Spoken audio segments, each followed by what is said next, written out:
那这一首曲子的编曲呢，我是最后才想说这个前奏使用不是乐器的一个状态。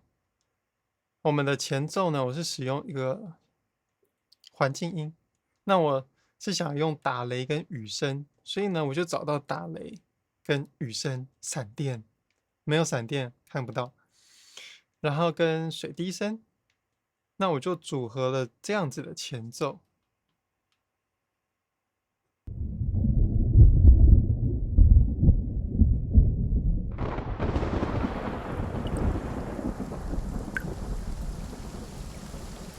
是怎样的礼物能够使生命充满盼望？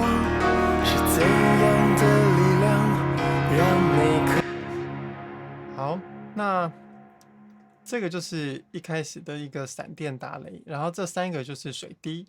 那其实你在网络上或是自己录音，它不会这么刚好就在拍子上，一定是呢你要切剪这个水滴才会刚好滴在拍子上，这样音乐听起来才会比较流畅一点。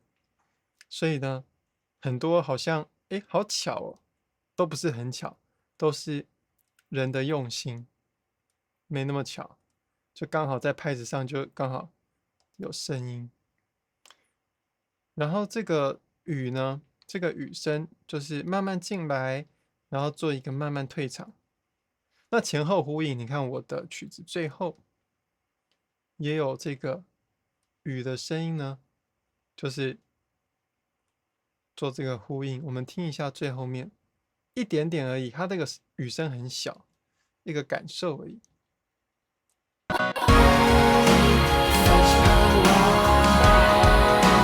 放是热闹。